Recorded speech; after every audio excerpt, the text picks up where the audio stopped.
जगद्गुरू आनंदाचार्य श्री स्वामी नरेंद्राचार्यजी महाराज यांच्या संस्थेमार्फत जो देहदानाचा उपक्रम चालू आहे, या उपक्रमामध्ये माझे आजोबा कैलासवासी सूर्यकांत शामराव मेस्त्री यांच्या इच्छेनुसार आम्ही SSPM कॉलेज पडवे जिल्हा सिंधुदुर्ग या ठिकाणी त्यांचं मरणोत्तर देहदान आम्ही करत आहोत.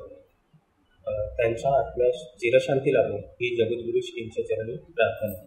मी SSPM medical college and lifetime hospital इथे फर्स्ट इयरची विद्यार्थिनी आहे आणि आज आमच्या कॉलेजमध्ये मिस्त्री कुटुंब यांनी देहदान योजना साकारली आहे. नरेंद्राचार्य महाराज यांच्या प्रेरणेतून ही गोष्ट साकारण्यात आली आहे आणि त्याबद्दल मला अखंड कुटुंबाची खूप खूप कृतज्ञता व्यक्त करावीशी वाटते या ठिकाणी. कारण आमच्यासाठी कोणतेही देहदान होणं हे अतिशय महत्त्वाचं असतं, कारण आम्हाला शिक्षणासाठी हे खूप महत्त्वाचं एक साधन असतं आणि ते प्राप्त करून दिल्याबद्दल मला अख्खा कुटुंबाची खूप खूप कृतज्ञता व्यक्त करावी वाटते आमच्या कॉलेजला.